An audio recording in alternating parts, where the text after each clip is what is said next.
Welcome to Between Drinks, a podcast where we travel the world one drink at a time.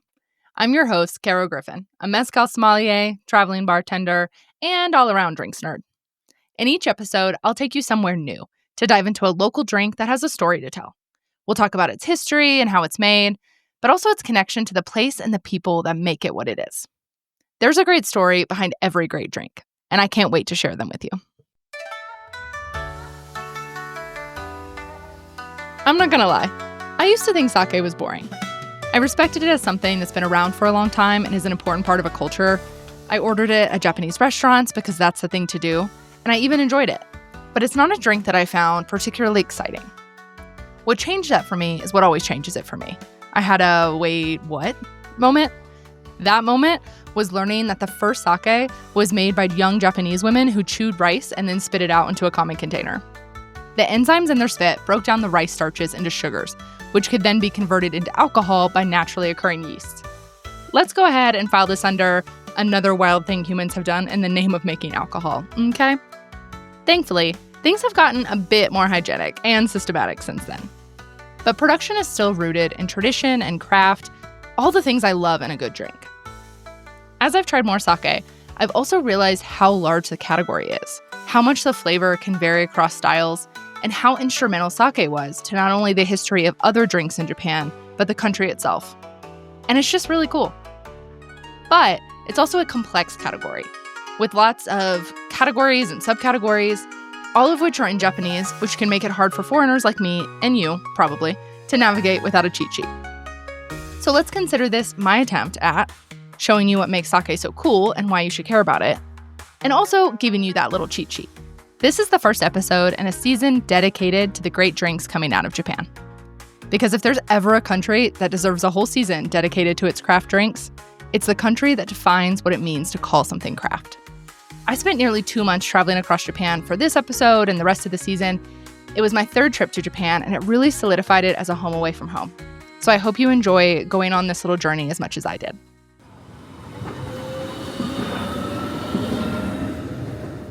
When I hopped on the train to visit the Akashi brewery just outside of Kobe, I was only expecting to see the process. But when I got there, I was quickly handed a hairnet and hurried into the heart of the brewery. They didn't want me to miss my chance to quote-unquote help. You see, Akashi only produces one batch of sake per day, and I was running late. Eek! I hate being late at the best of times, but in Japan, cue that gnawing feeling in my stomach and a not insignificant amount of sweat on my hairline from, let's call it, a brisk walk from the train. The Akashi brewery is located in a city called, Akashi. It's located right outside of Kobe in western Japan. It's in the Hyogo prefecture, which makes more sake than anywhere else in the country. This is because it's home to the best rice, the best water, and so definitely some of the best sake. People in this area have been making sake for hundreds of years, and the Akashi brewery itself has been around since 1856. They craft artisanal sake in small batches, utilizing traditional equipment and their own hands. Every batch is made by just a couple of guys. And now there's one batch that's out there made by 3 guys and me. Because, like I said, they let me quote-unquote help, which was such a cool, hopefully not once-in-a-lifetime experience. We'll talk more about how exactly sake is made in a bit, but for now, a fun tidbit I learned: handling sake rice makes your hands really soft. Like, mine felt so nice just after one morning spent brewing. I can't imagine how soft those guys' hands are on the regular. There's many type of sake we have, but then we are craft sake brewery.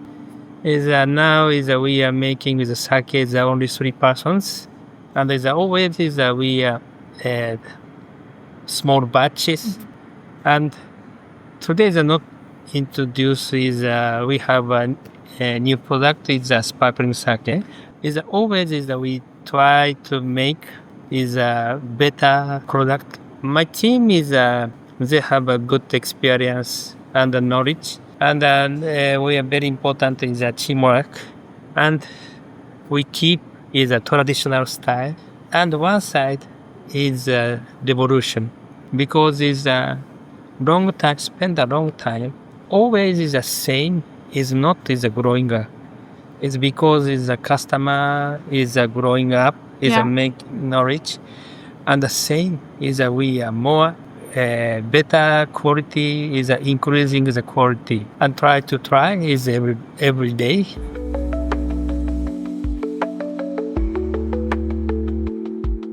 That was Yonezawa-san, the president of Akashi and its Toji, or head brewer. He's a fourth-generation sake brewer, so he grew up drinking sake, making sake, and has seen the industry change a lot over the years. He knows and respects the traditions, but isn't afraid to try something new. In fact, that's what I love about Akashi in general. They're a great example of the rooted in tradition, but unafraid to innovate model. They still make sake the old-fashioned way, but they've also expanded the brewery into a fully functional distillery that also makes gin, whiskey, and liqueurs, all of which I got to taste. Yes, there was a spit cup. No, I didn't use it probably as much as I should have. Sake is often described as a rice wine, but it's actually more of a rice beer, and yet it's neither one of those things. Wine is made by fermenting fruit like grapes, which has enough sugar that the yeast will convert those sugars to alcohol without much intervention. Beer, meanwhile, is made by fermenting grains like barley or wheat. These cereals don't have much sugar, so you have to first convert their starches into sugars.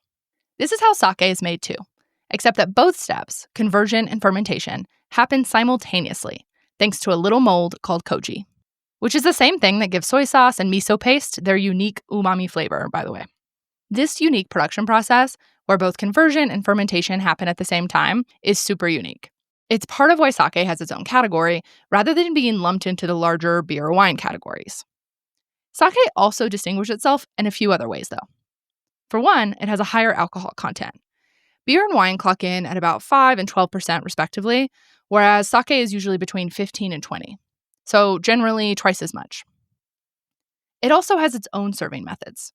Just like how beer has mugs and wine has specific glasses, sake has its own cups, carafes, and even little wooden boxes. It can also be served cold, at room temp, or even warm. Lastly, it has a unique flavor profile. You wouldn't compare the taste of beer and wine to each other, they're too different, and you can't really compare sake to either of them either. So my main point is this. Yes, sake is technically rice wine, but it's also so much more than that. So is the rice from Hyogo or Hyogo? Yeah, Hyogo. Hyogo. So it is from around here? Yes. Okay. Because we are the craft company. Okay. Locality is very important. A Hyogo prefecture. We are all of them is coming from Hyogo prefecture. Yeah. Farmers. Yeah. So have you been working with some of those farmers for a long time? It's a long time ago. It's about 30 years ago. Uh-huh. I come back from farmer. It's winter season. Okay. They are making with sake with me, and half year they are working at Akashi Sake Brewery. Oh, okay. And summertime they went back to home and planting the rice and feeding. After feeding is coming back to our sake brewery and making the sake. That's so cool. Yeah. But good system. Yeah. But now is 6 months join to making sake. Mm-hmm. Because is 6 months is their wives stay as a local. Yeah. 6 months is only husband is coming. It's like a part-time husband. Yeah. 6 months later come back. Yeah. His wife is a gun. Yeah, okay. Yeah. So maybe not a great system in that way. Okay. Now is the culture and change. Okay. And now is we my team is all people is 4 of the year. Mm-hmm. Is a normal employee and they are studying our sake brewery and making the sake. Sake can be made anywhere, but it's inextricably linked to Japan, where people have been making sake for almost 3,000 years. It was the first alcoholic beverage in the country, and to me, the way it's produced and served really represents not only the early years of the area's history, but also parts of its culture that have carried through to today. Originally, only the government could brew sake, and only the upper class could drink it. It was closely tied to religious ceremonies and offerings at big significant events like weddings, funerals, New Year's, things like that. Sake was more than just a drink. It was something sacred. It served as a bridge between the living and their ancestors and was commonly used as an offering at shrines and temples. Over time, this association helped shift brewing to the monks, who helped refine the production process. Fun fact, these monks even created a rough pasteurization process before Louis Pasteur patented his. From there, brewing became a trade skill and eventually a whole industry. This was between the 1600s and the 1800s, and it was really when sake became the drink we know today. A lot of brewers set up shop in Hyogo because of its great rice and water, turning it into a capital of sorts for premium sake. Modern methods of production and pasteurization also improved the quality, and it's when polishing the rice and adding neutral alcohol really became a thing, and those two steps play a big role in how sake is categorized today. This was the first chapter of sake's history, if you will. Junmai is no alcohol added. Yes, and then Daiginjo is Dainjo. polished to at least 50%. Right. And Genshu is a style that no water added. The no water. Oh, okay. Yeah, okay, no water added. So you can now look at the label and then you can identify what does mean. Yeah. Okay. So Hunmai, Genshu. Okay. Hunmai, no alcohol. Daishingo is 50% polish. Genshu is no water added. Yeah, exactly. Okay. Yeah. Okay. Yeah. So no alcohol, no water, at least 50%. Yeah, exactly. Okay. So this one is even more premium then.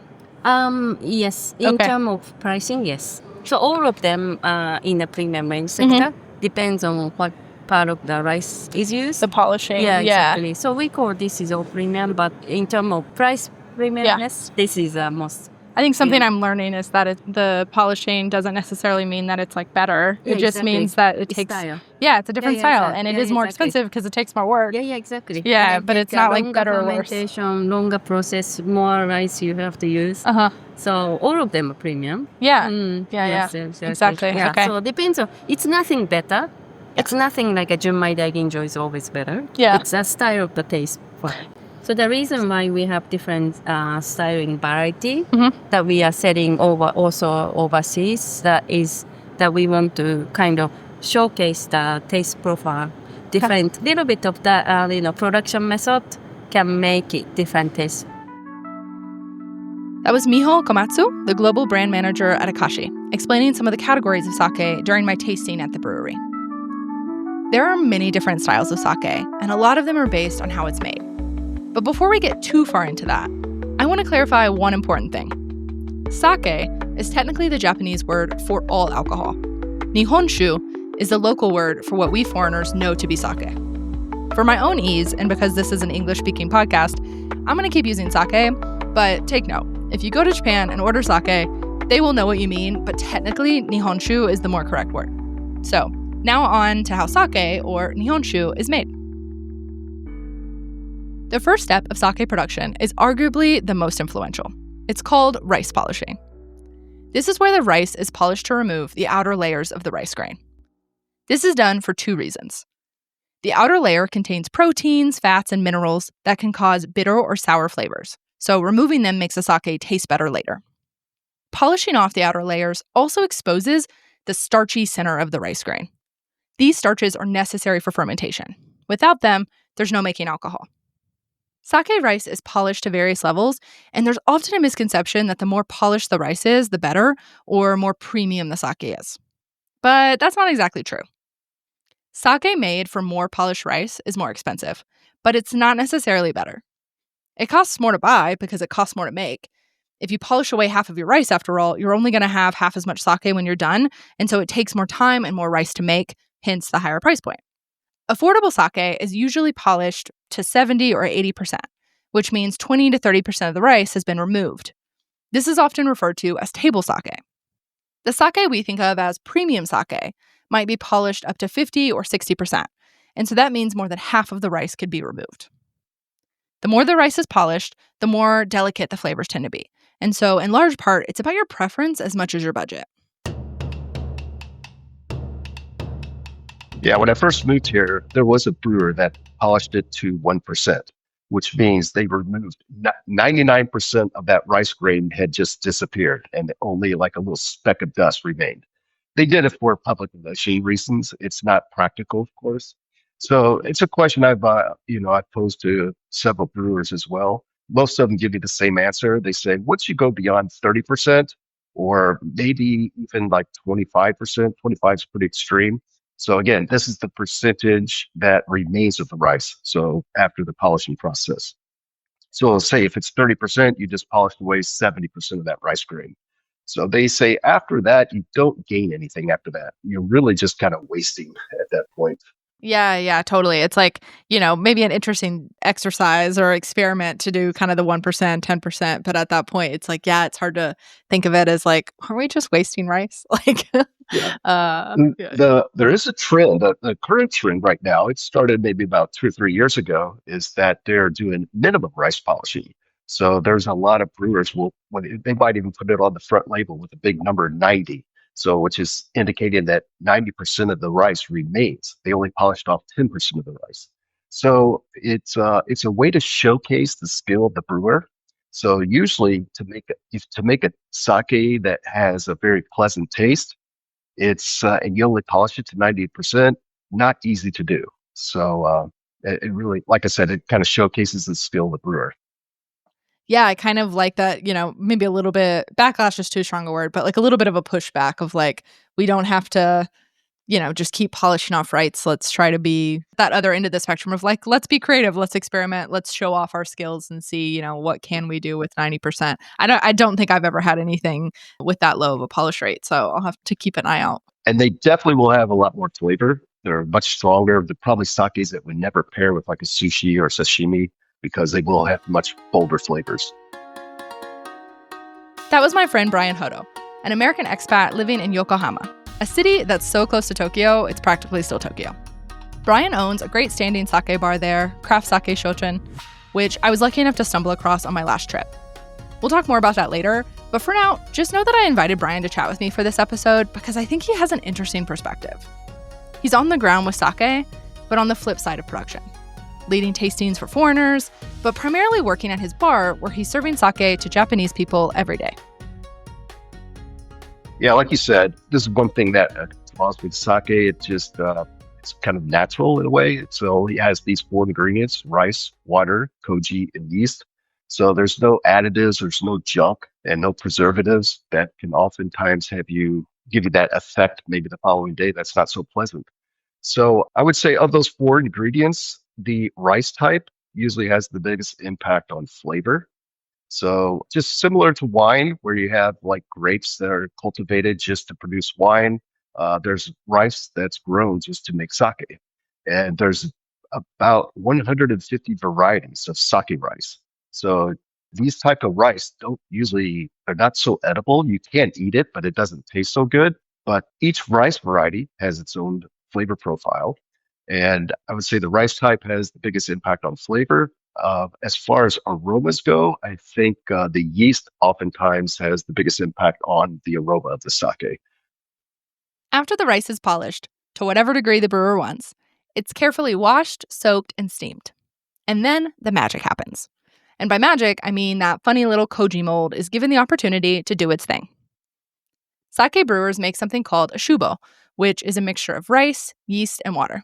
You can think of shubo kind of like a sourdough starter. It's mixed with more of the same ingredients over several days, and it's what turns the rice into alcohol. The starches are converted and fermented at the same time, like I said, and we end up with this soupy sort of mash. At this point, some brewers will add a neutral alcohol to the mash. This increases the alcohol content to kill off the remaining yeast and mold. It stabilizes the sake so that it doesn't explode in the bottle later, and it improves the final flavor by bringing out more flavor compounds. There's still a lot of solids in the mash at this point, though, and so the sake has to be pressed to get rid of the solids. The mix is put in cloth bags and then, pressed, usually with a machine or more traditional wooden boxes. These solids are called lees. Fun fact about them, they're high in antioxidants and amino acids, so they can be cooked or pickled, but when they're not eaten, they're often even sold to pharmaceutical companies to be mixed into beauty products. After these solid lees are removed, the liquid is usually filtered, pasteurized, and left in storage tanks for a few months so that the flavors can integrate and deepen. Most sake is then diluted with a bit of water and bottled up so it can be delivered to you. And if this sounds like a lot, that's because it is. So you're becoming expert. I'm gonna try. Salud. Bye. Yes, I feel like if I'm gonna do a podcast episode about it, I need to at least know the categories and be able to talk about also, them. pronunciation. Yes, I have to work on my pronunciation. Daiginjo. Daiginjo. Daiginjo. Daiginjo. Yeah. Junmai. Junmai. Yeah. Junmai Daiginjo. Junmai Daiginjo. Daiginjo. Yes. Daiginjo. Daiginjo. Junmai Daiginjo. Yes. And then Genshu. Genshu is a style. Genshu. Okay. So Yes. any sake can be Genshu. Okay. We And that's just the region one. Yeah, okay. I keep switching to my Spanish brain. And because it's like my brain is like native language, non-native language. And so I keep Spanish? Yes, and so I keep wanting to say Hunmai. And I'm like Junmai. Junmai Dainjo. Dainjo. I'm gonna practice. Next time we meet, I'll have it down.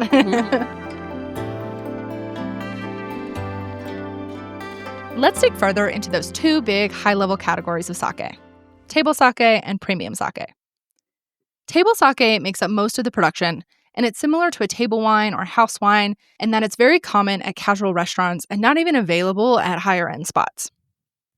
The rice in table sake can be polished up to 70%, and it's super affordable. It's a sake you can easily pick up at a convenience store in Japan or at an izakaya, the version of a casual gastropub, but it's probably not the sake you're getting outside of Japan when you order it at a Japanese bar or restaurant. Premium sake, on the other hand, is what you're getting in those places. It accounts for about a third of sake production, and it's usually the stuff that's exported. Its only ingredients are rice, water, yeast, and koji. So just those 4 things. And this is where it gets complicated because within premium sake, there are 8 categories. I won't get into all of them here, but they are mostly defined by how much the rice is polished, if that neutral alcohol is added, and if the brewer has denoted it as special in some way. Got all that? Great, because there's a little more. So I would say today you could categorize sake into almost 2 categories. There's a modern style, and then there's like the classic style. The brewers that are adapted to make these modern style sakes, they're doing quite well. So they pretty much sell out of all of their product each year. And this modern style sake appeals to the younger generation of Japanese. It appeals to the foreign market. I think in Japan, if you were to poll some of these younger Japanese, they would think of sake as like an old Japanese man's drink. These classic style sakes, which probably are not so premium to begin with, they were kind of like they had a lot of impact. They were punchy. They were alcoholic. Whereas like these more modern style sakes tend to be a little bit more, for lack of a better word, maybe like a little bit more wine-like. They're floral. They have some fruit aromas, and they're just a little bit, I guess, they connect more with like the younger generation of Japanese. Because the younger generation of Japanese, they've had exposures to craft beers, to cocktails, to wine, whereas like that older generation, like their grandfather's generation, did not. I previously mentioned that sake became a bona fide industry in the early 1800s. The years that followed were marked by a lot of modernization and improvements, and then came World War II. Up until this point, all sake was junmai, the pure sake that doesn't have added alcohol. But the war brought rice shortages and also increased taxes to fund the war. The government largely took over the production of sake, and they started adding neutral, flavorless alcohol to stretch their limited rice supplies. At the end of the day, this led to a worse product that cost more, and so, predictably, sales plummeted. In the years that followed, Japanese people developed an affinity for beer and then other cheap drinks like highballs, and sake's popularity never really recovered domestically. It's still drunk, obviously, all the time, but not to the same degree it was before the war, especially by young people who, to Brian's point, have been exposed to a lot more variety of drinks. Brewers have started innovating with more fruity and sparkling varieties of sake, and also embracing the international market for sake, which is growing steadily in places like Europe and North America. Brian estimates that sake exports are up from about 2% when he got started to 7% more recently. But this hasn't necessarily translated to more business for brewers. There are only about 1,500 licensed sake brewers left in Japan, and as few as 1,200 of them are actively making sake. And if you're thinking to yourself, well, sounds like there's room for me to move to Japan and open my own sake brewery. Not so fast. The Japanese government doesn't issue new license for sake breweries, in part because they're already heavily subsidizing production. They really do see it as the national beverage, and so they want to support it, but not so much that they're signing up to fund more breweries. The reality is that the Japanese countryside is shrinking population-wise, and the old-school brewers there can't survive on making table sake alone, those bottles of non-premium sake with lightly polished rice. They need to make the premium stuff, send it to the cities at least, and export abroad ideally in order to make a profit, which, is easier said than done. And then there's the cost of the rice. And sake is one point is a difficult point. Mm-hmm. Is we use is the ingredient is mainly the rice. Mm-hmm. Rice is very effort from environment. Yeah. But now is summertime in Japan, too hot. Okay. And the rice is no good. Sometimes is no good quality. Is harvest. But important is rice quality is a good time is we are making sake very easily. Mm-hmm. But hard rice is very difficult. But we have a technique and we find the solution. Mm-hmm. But maybe this year is same is high temperature. Okay. And now is in Japan is lack of stocks. Okay. Okay. And now is a big problem is table rice price is increase is too expensive, go up the price. Yeah. And normally is a sake rice under the price is a table rice. Okay. But now is table rice is going up. And this is a big problem for us. Maybe is this year is we pay is more money. Oh, okay. And this meaning is sake price is a near future is a growing. It's going to go up. Go okay. up. This is a problem point. That was Yonezawa-san again, the Toji Edakashi, talking about growing challenges in production. Rising temperatures have led to rice shortages and a decrease in quality because higher temperatures can cause cracks and decrease starch content, among other things. Japan also has an aging population. There are fewer young people becoming farmers, and thus fewer people growing rice. And finally, table rice, aka the rice we eat, has gotten more expensive due to a whole host of factors I will not get into here. But suffice to say, that's causing some farmers to switch from sake rice to table rice, and that's not helping either. At the end of this last trip to Japan, I was flying out of Tokyo, and so I had to make my way back there before leaving. And instead of staying in Tokyo proper, I decided to spend a week in nearby Yokohama. Yokohama is technically its own city right outside of Tokyo, but it's so close and so well connected by the bullet train that it's basically still Tokyo. I mean, you can get there in under 45 minutes, and I know people whose daily commutes in the US and Mexico are way longer. So I got a cheap room for the week, explored the city, took some day trips, and signed up for a sake tasting on a whim. Now, I've done quite a few sake tastings, both in Japan and abroad, and so I didn't expect this one to be all that different. Cue me showing up at 1 p.m. for a tasting and not leaving until 3 a.m. This is how I met Brian, and thank God for his little hot plate, because I definitely needed some food in my stomach after all that great sake. Yeah, and it's such a versatile beverage. I think that a lot of times as foreigners, we don't think about drinking sake unless we are at a Japanese restaurant or we are having sushi. And personally, I find that a lot of sake, it's kind of difficult to pair sake with sushi because the ones that have lots of flavor overpower that raw fish. So there's a couple of sushi chefs that come to my bar, and I asked them the question: if you had to choose like a category of sake that goes best with sushi, what would it be? Thinking they might say the answer would be like a daiginjo or jumai daiginjo, those premium ones that I mentioned earlier. They often say it's the honjozo. And what a honjozo is, it's kind of the lowest level of the premium category sakes. And actually, the honjozo sake also has some brewer's alcohol added to it. So this brewer's alcohol is a distilled alcohol.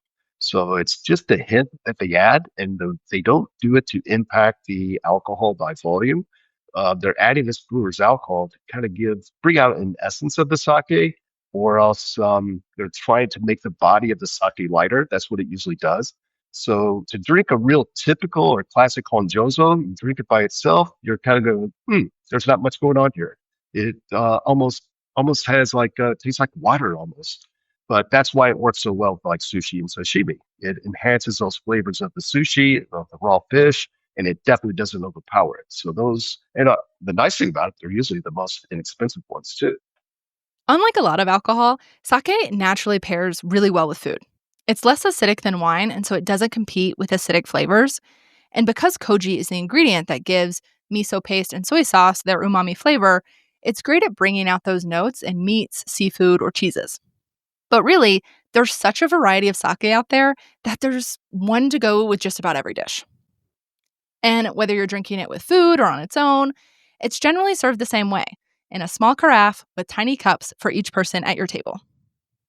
If you want to be a real pro, here are some tips on enjoying sake. Never pour for yourself. Let your friends do it for you. When you do pour, start with your elders or more senior folks if it's a group from work. And hold the sake vessel with both hands, one at the side and one at the bottom. And if your sake cup is served to you in a wooden box, that's called a masu, and it's very standard for waiters to overpour so that the sake spills into the box. It's a sign of generosity. You can drink straight from the box to make sure that it doesn't go to waste. I remember you mentioning a regular who only ever drinks his sake at like a particular warm temperature. That to me says that there's probably not like a wrong way or a right way, that there is some amount of it that it's like, personal preference. Yeah, unlike wine, there's not any pretentiousness with sake. Yeah, there's a regular customer, and I don't know if anybody's ever been to Japan during the summer, it can be very hot and humid. And the last thing you even want to think about is drinking like a hot sake for most people. But yeah, this guy will drink a hot sake all year round. And he will take sakes that are considered to be somewhat taboo to warm up, which what I mean by that, maybe a namasake. So namasakes are the unpasteurized type sakes. They're the ones Wow. so when you open a fresh namasake, it almost has the mouthfeel of like a sparkling wine. So it'll have a lot of effervescence. And when you open a new bottle, it's kind of at its peak with that real kind of like lively, bubbly mouthfeel. And so he'll even take those sakes and warm it up. But Wow. it's a personal preference. It's not, most people don't usually do that.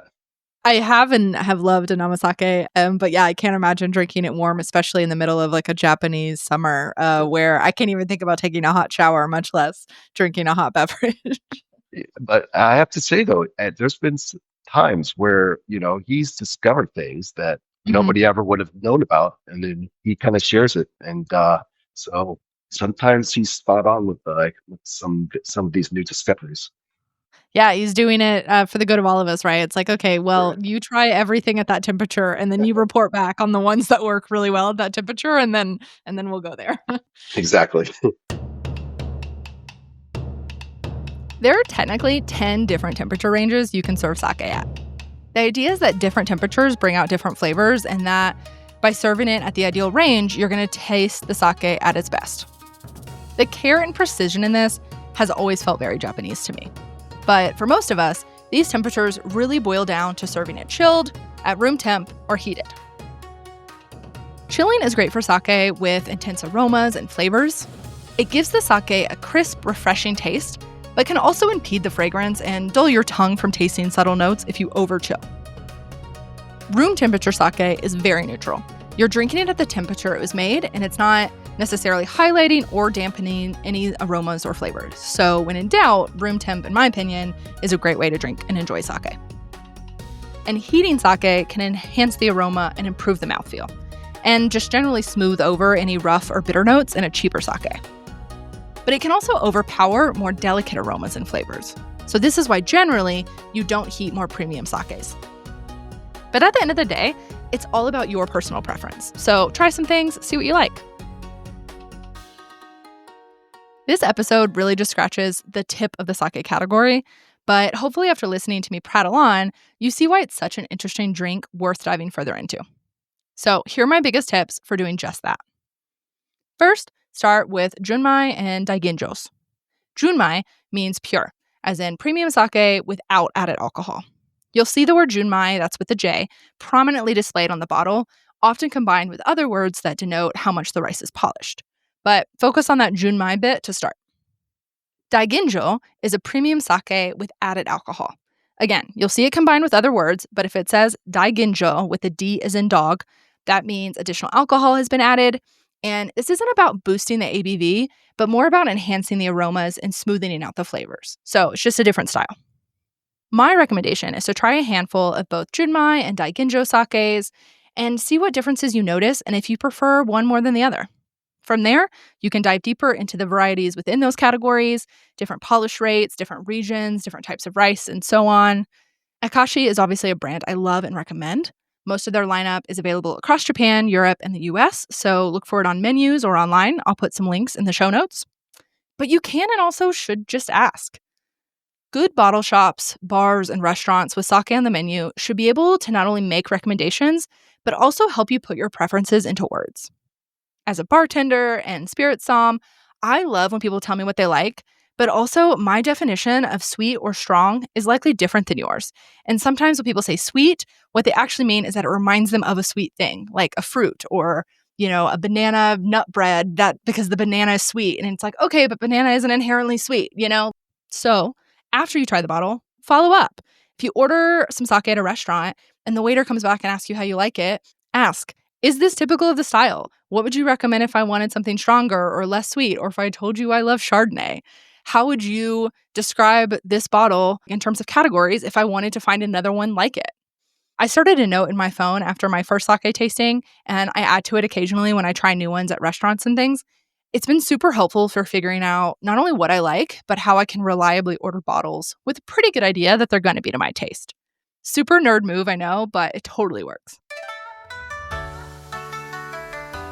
And with that, we'll call it a wrap on this episode. You can find the show notes at betweendrinks.co/Japanese sake. There are links for Akashi, Brian and his bar, and a recap of these pro tips. So, you can always just pull it up on your phone next time you want to impress someone with your sake ordering skills. And if you're new to Between Drinks, make sure you also sign up for my newsletter while you're there. It's where I write about the overlap between travel, culture, and drinks. And it's basically a mini version of this podcast. So if you were on it, you would have already heard all about Brian and his bar a few months ago after I went. You can subscribe at that same link, betweendrinks.co/Japanese sake. Thanks for listening, and I hope to see you for the next episode as we dive further into other Japanese drinks. The next one is a good one, and as a little tease, I'll just say, it's about the most popular spirit in Japan. Think you know which one that is? Well, you'll just have to subscribe and tune in to see if you're right.